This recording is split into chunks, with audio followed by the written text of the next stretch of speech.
Sister returns after 6 years, dates my husband's cousin, then drunkenly confesses her love for my husband. 6 years ago, I made the tough decision to cut ties with my younger sister, Melanie. I caught her repeatedly flirting with my boyfriend at the time, who's now my husband, Ryan. He was visibly uncomfortable every time, but that didn't seem to matter to her. What made the situation worse? My parents didn't care in the slightest. To them, it was completely normal for Melanie to get cozy with the guy I was dating, brushing it off as some kind of phase she'd grow out of.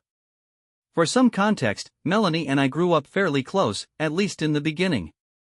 There was a time when I adored her, when the idea of us being distant from each other would have seemed impossible. I can still picture us playing together as kids and me teaching her how to ride a bike. But as we got older, the differences between us started to become more obvious. In school, I managed to do well without too much effort, while Melanie struggled more academically. It wasn't that she wasn't smart, she was, but school just didn't click for her the way it did for me. Our parents, who were always hyper-focused on grades, made things worse by constantly comparing us. They'd use me as an example for her, saying things like, "Why can't you just try harder like your sister?" I could see how much it bothered her, and honestly, I couldn't blame her for being upset. Hearing over and over again that you're not measuring up has got to sting. I tried to help her with her homework when I could, and I talked to her about how unfair the comparisons were, but it didn't seem to help. The constant criticism from our parents drove a wedge between us. Melanie started pulling away from me little by little. By the time we were teenagers, our lives were heading in completely different directions. I'm more introverted by nature, so I spent my evenings at home, either studying or reading in my room. Melanie was the total opposite, she thrived on being around people. She loved going to parties, hanging out with friends, and being in the thick of the action. And honestly, I didn't see anything wrong with that. She wasn't a bad kid, she just had a different way of enjoying life. But our parents? They didn't see it that way. They'd use me as a reason to keep her home, saying things like, "Your sister's at home studying, why can't you do the same?" Or, "If she doesn't go to parties, you shouldn't either." It was so unfair to Melanie, and I hated that they made me the benchmark for what she should be doing. This only fueled her resentment toward me. She started calling me names like boring and nerd, as if my quieter personality was something to be ashamed of. I knew she was frustrated with the restrictions our parents placed on her, but instead of directing that frustration at them, she took it out on me. As the years went by, the tension between us only grew. What started as little disagreements turned into constant bickering and full-blown arguments. Melanie began targeting me in other ways, too, like making rude comments about my appearance. She'd joke about my hair, my weight, or anything else she could think of. Her favorite insult was to compare the way we looked. She'd laugh and say things like, "You got dad's nose and shoulders, that's why you look so manly." It stung more than I wanted to admit because I'd never thought about my appearance like that before. One day, I casually mentioned to my mom that my old jeans didn't fit anymore. It wasn't a big deal, just an offhand comment about how my body had changed over time. My mom reassured me, saying it was completely normal for women's bodies to change, but Melanie jumped on the opportunity to make a dig at me. With this smug little grin, she said, "Well, maybe it's time to get off your butt and start working out. You're starting to look like a pig." Her words hit me like a ton of bricks. My mom immediately scolded her for being so mean, but even with my mom defending me, those words stuck with me. I wasn't unhealthy or overweight, but hearing something like that from my own sister cut deep. That was the moment I decided I'd had enough. I wasn't going to let her words define how I felt about myself. I started working out, not to prove anything to Melanie, but for me. I began with light dumbbell exercises at home and went on morning runs. At first, it was just a way to clear my mind, but over time, I found myself enjoying it. I felt stronger, both physically and mentally, and it gave me a sense of accomplishment that I hadn't felt in a long time. Then, one morning on one of my runs, I met Ryan. At first, we'd just chat casually as we jogged, but before I knew it, those morning runs turned into something much more meaningful. We bonded over our love for staying active, and I liked having him there, it made me feel safe and supported.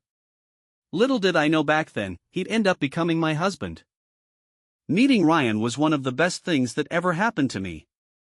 Honestly, it might not have happened if I hadn't decided to take better care of myself.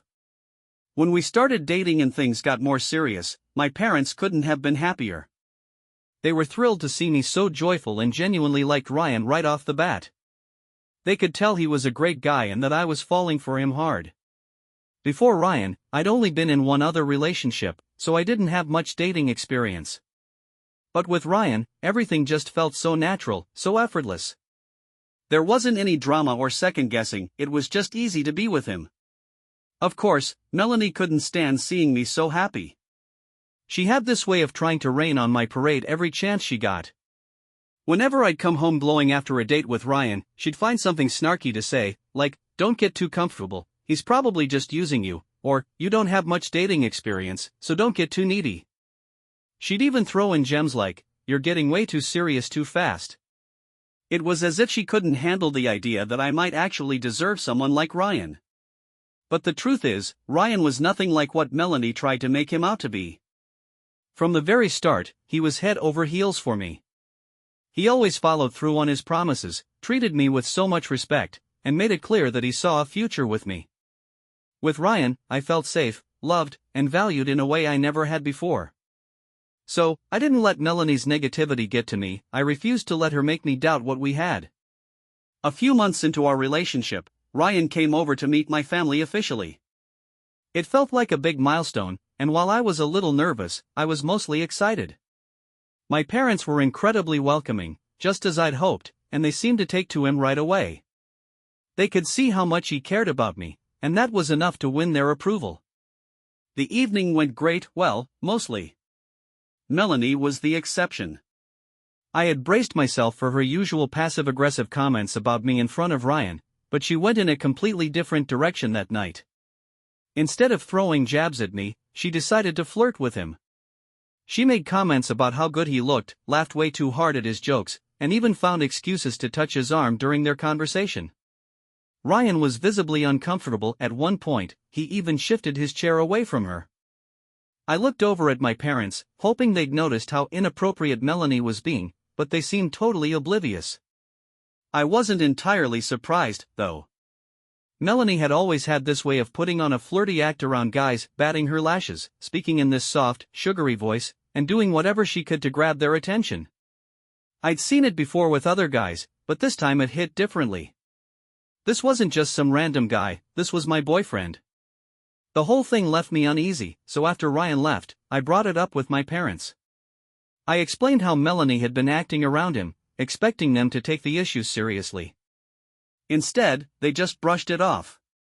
My mom even chuckled and said something like, "Oh, come on, it's cute that your little sister has a harmless crush on him. It just means she trusts him too." I was floored. I couldn't believe how casually they dismissed it. To them, it was no big deal, but to me, it was a clear violation of boundaries. Watching my sister shamelessly flirt with my boyfriend wasn't just uncomfortable, it was hurtful. Since my parents weren't going to step in, I decided to handle it myself. I confronted Melanie about it later that evening. I asked her outright why she'd been touching Ryan's arm and acting so flirty around him. She played dumb, putting on this innocent act like she had no idea what I was talking about. She even said, "I didn't mean anything by it. I just think Ryan's really, really cute." And then, with this smug little grin, she added, "Honestly, he's way too good-looking for you." That was the last straw. I told her straight up that her behavior wasn't just inappropriate, it was downright creepy. I explained that not only did it make me uncomfortable, but Ryan had also noticed how weird she was acting. I told her she had no right to cross those lines, especially with my boyfriend. Her face turned bright red, and I could tell my words hit a nerve. But instead of apologizing or owning up to it, she got furious. She stormed off to her room, slamming the door behind her. I wasn't sorry for calling her out. Someone had to draw the line, and if my parents weren't going to do it, I wasn't going to let her get away with trying to undermine my relationship with Ryan. After the incident with Melanie, I became much more cautious about bringing Ryan around her. He even admitted that being in the same space as her made him uncomfortable, which, honestly, didn't surprise me. I figured it was just better to avoid the drama altogether. When the time came for us to head off to college, Ryan and I faced a bittersweet challenge. We'd been accepted into schools that were about an hour apart, not impossible, but far enough to make things harder. I felt a pang of sadness about the distance, but Ryan was quick to reassure me. "We'll make it work," he said confidently, and I believed him. Of course, Melanie couldn't let me leave without one of her backhanded comments. Just before I left, she smirked and said, "Don't get your hopes up about Ryan. College guys always cheat, you know." I brushed her words off, but they lingered in the back of my mind for a moment. Luckily, Ryan and I proved her wrong. Despite the distance, we made it work. We talked every day, planned visits whenever possible, and stayed connected no matter how busy things got. One evening during one of our calls, Ryan brought something up that immediately sent my nerves on edge. "Hey," he started hesitantly, "Melanie sent me a friend request on Facebook." At first, I tried to rationalize it. She was my sister, after all, so it wasn't completely out of left field. Ryan had already accepted the request, thinking it was harmless. But then he added, "She's been messaging me." That got my full attention. Melanie hadn't spoken to me even once since I'd left for college, not a single call, not even a quick text. According to my mom, whenever someone suggested she reach out to me, she'd get defensive and yell, "I don't want to talk to her." So why was she suddenly interested in chatting with Ryan? A few days later, Ryan visited me at school, and that's when he showed me the messages. I scrolled through them, and my stomach churned. He hadn't responded to a single one, but that didn't stop her. Every day, she'd send him texts like, "Good morning, handsome," or "Good night, thinking of you, Redheart." She even started commenting on his Facebook posts with things like "Fire" or "You look so good," smiling face with heart eyes. It was beyond inappropriate. Ryan and I both agreed we needed to address it. With his support, I decided to confront Melanie directly. I called her, and without wasting time, I asked, "Why are you texting Ryan?" She played innocent, saying she was just checking in on him to see how he was doing. "Don't lie to me," I shot back. "If you wanted to check on him, you could have done that through me. Instead, you're sending him daily messages like some kind of stalker." I laid everything out, telling her she had crossed every possible boundary. I told her it was creepy, disrespectful, and made both Ryan and me uncomfortable. I didn't hold back when I said, "If this doesn't stop immediately, Ryan's unfriending you. And if you pull anything else, I'll show every single one of these messages to Mom, Dad, and the rest of the family." She tried to turn it around, claiming Ryan must have liked the attention and was probably lying to me about being uncomfortable. Her words only fueled my anger. "You're delusional," I told her. "Ryan doesn't want anything to do with this, and neither do I. This is your last warning." After that conversation, Ryan unfriended her immediately. I could see the relief on his face when it was done, like a weight had been lifted off his shoulders. I felt the same way. It was a necessary step to protect our relationship from her toxic behavior. As you can imagine, things between Melanie and me only got worse after that. Whatever thread of sisterly connection we still had was completely severed. Whenever I came home during breaks, she would act like I didn't exist. She wouldn't say a word to me, wouldn't look at me, nothing. It was like I had become a stranger in my own house. My parents noticed the tension, but as usual, they stayed out of it. My mom, in her typical fashion, brushed it off. "Sisters fight all the time," she said casually. "Melanie will grow out of it. It's just a phase." But it wasn't a phase. Melanie never apologized, never tried to make amends. To her, I was the enemy, and there was no going back. Time moved on. Ryan and I graduated college and finally closed the chapter on long distance. After years of hard work, we got to move in together. Life felt like it was finally falling into place. We had separate careers but always supported each other through everything. Despite all the chaos Melanie caused, Ryan and I came out stronger. And as for her? I decided a long time ago that I wasn't going to let her bitterness ruin the happiness I'd built for myself. Then, out of the blue, Ryan completely took me by surprise and proposed. It was one of the most emotional moments of my life. Standing there with him, I couldn't help but think of everything we'd been through, the ups, the downs, the drama, and now we were here, ready to start the next chapter of our lives. It felt surreal, like a dream I never wanted to wake up from. Our families were ecstatic when they heard the news. My mom, ever the peacemaker, decided this was the perfect opportunity for Mindy and me to reconcile. She insisted I include her in the wedding, practically begging me to ask her to be a bridesmaid. Honestly, I didn't feel great about it.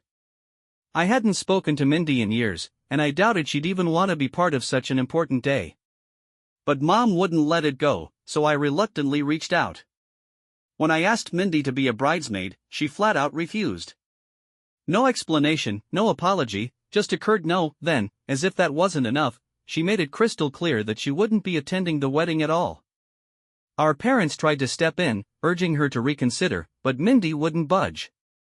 I should have been upset, but if I'm being honest, I was more relieved than anything else. With her out of the picture, I didn't have to worry about any unnecessary drama overshadowing my big day. So, I let it go. Life moved on, and for the next 6 years, Mindy was nothing more than a faint memory. She rarely crossed my mind. That is, until about 7 months ago when Ryan dropped a bombshell during dinner. We were sitting at the table, chatting about our day, when Ryan casually mentioned that his cousin, Ethan, had posted a picture on social media with his new girlfriend. "You'll never believe who it is," Ryan said, sliding his phone over to me. I looked at the screen, and my heart dropped. Staring back at me was Ethan, grinning ear to ear, with his arm wrapped around none other than Mindy. My sister. For a moment, I was too stunned to speak. How? Why? The idea that Mindy was now dating someone from Ryan's family felt like too much of a coincidence. Given her history, I couldn't shake the feeling that this wasn't random. Needing answers, I decided to go straight to the source, Ethan. We'd always gotten along well, so I felt comfortable asking him about it. When I brought up Mindy, he told me they had met at the gym months ago and hit it off instantly. He seemed genuinely happy, completely smitten. I tried to keep the conversation light, but I had to ask the big question, did you know she's my sister?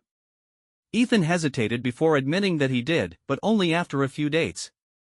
Apparently, Mindy had asked him not to tell me or Ryan about their relationship. That was a huge red flag. Why would she deliberately want to keep this a secret? At that point, I felt like Ethan needed to know the truth. I didn't hold back. I told him everything, the years of tension, the way she had overstepped boundaries with Ryan, and how her actions had caused me to cut ties with her completely. I didn't sugarcoat it because I felt he deserved to know exactly who he was dealing with.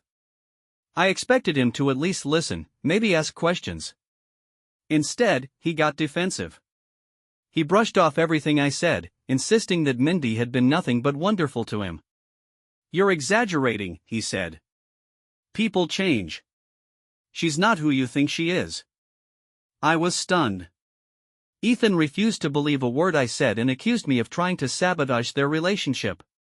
I left that conversation feeling frustrated and hurt. When I told Ryan about what had happened, he wasn't thrilled either. In fact, he was furious. "Why would you interfere like that?" he snapped. "This is Ethan's relationship, not ours." I tried to explain that I was just looking out for Ethan, that I didn't want him to get hurt. But Ryan wasn't having it.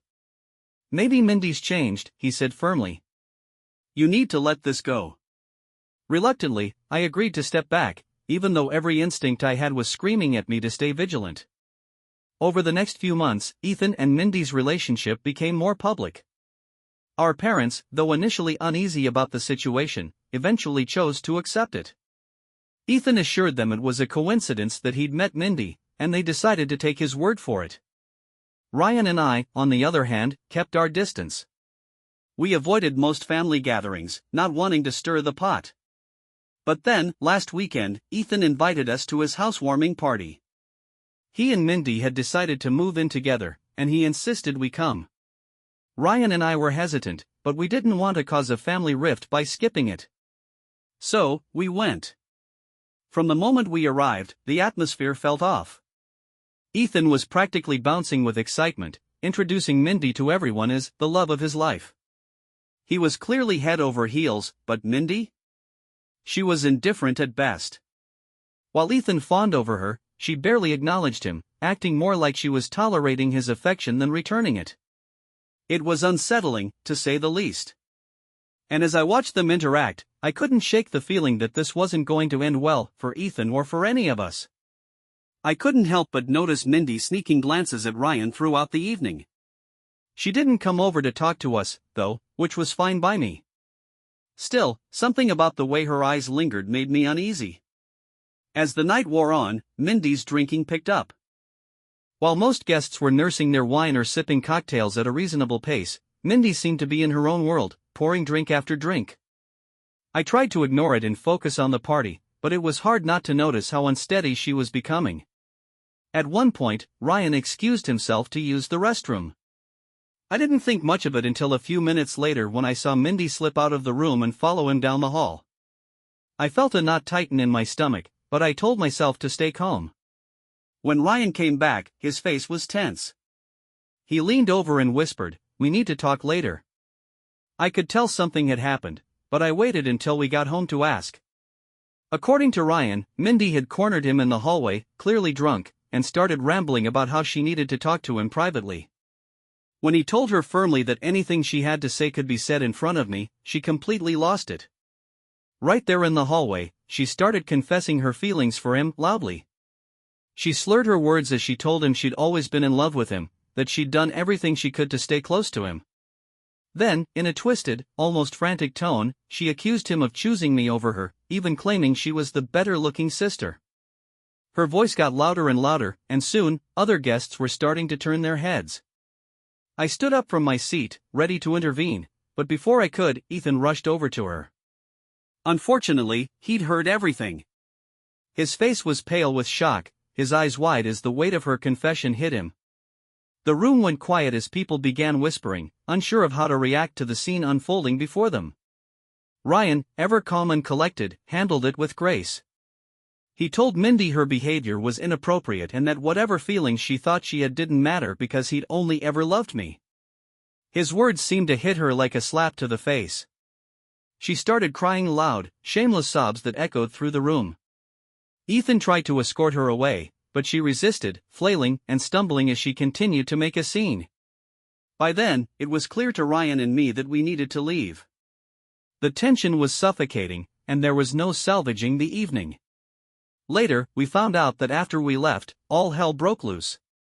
Mindy and Ethan got into a massive fight in front of everyone.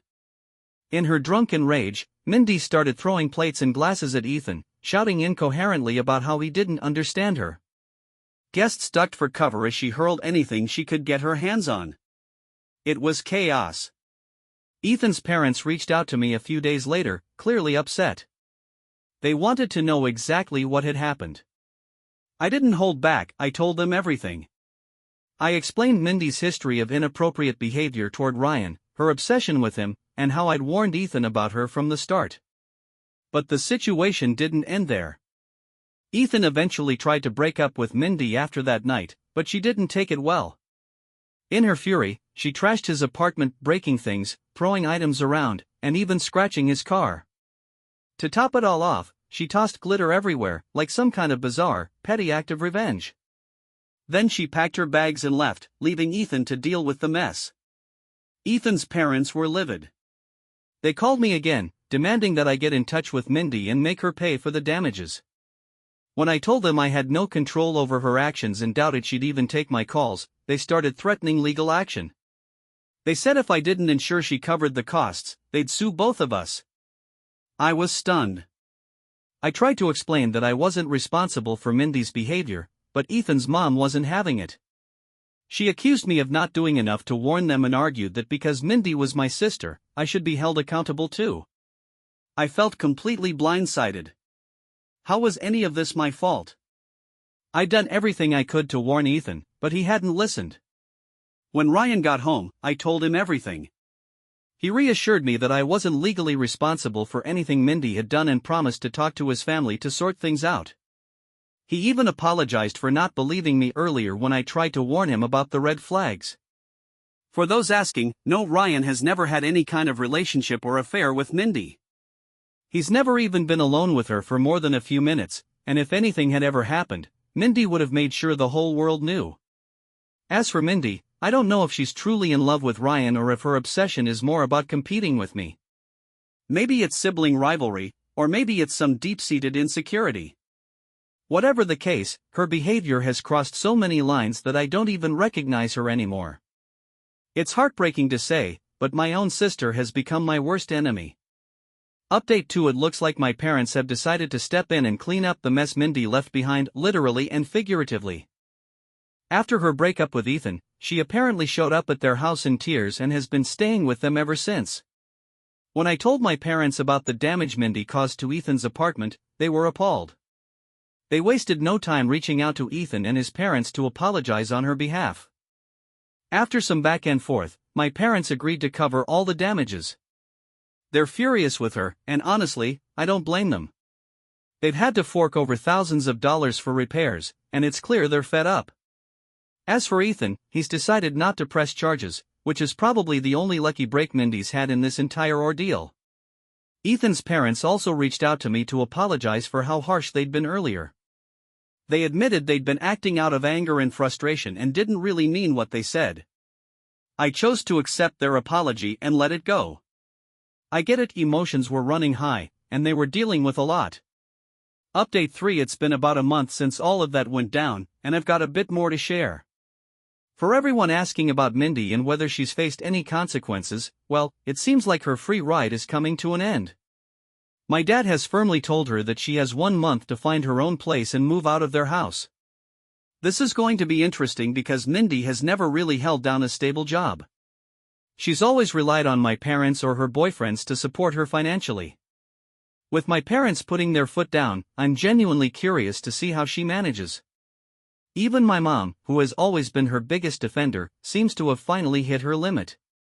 She stopped making excuses for Mindy's behavior and told me outright that she's disappointed in her. I think paying for all those damages to Ethan's apartment was the final straw for both of them. As for me and Ryan, we're doing just fine. The whole ordeal has been exhausting, but there's a sense of relief knowing that Mindy is no longer tied to his family in any way. It feels like a huge weight has been lifted, and we can finally move on with our lives without her shadow hanging over us.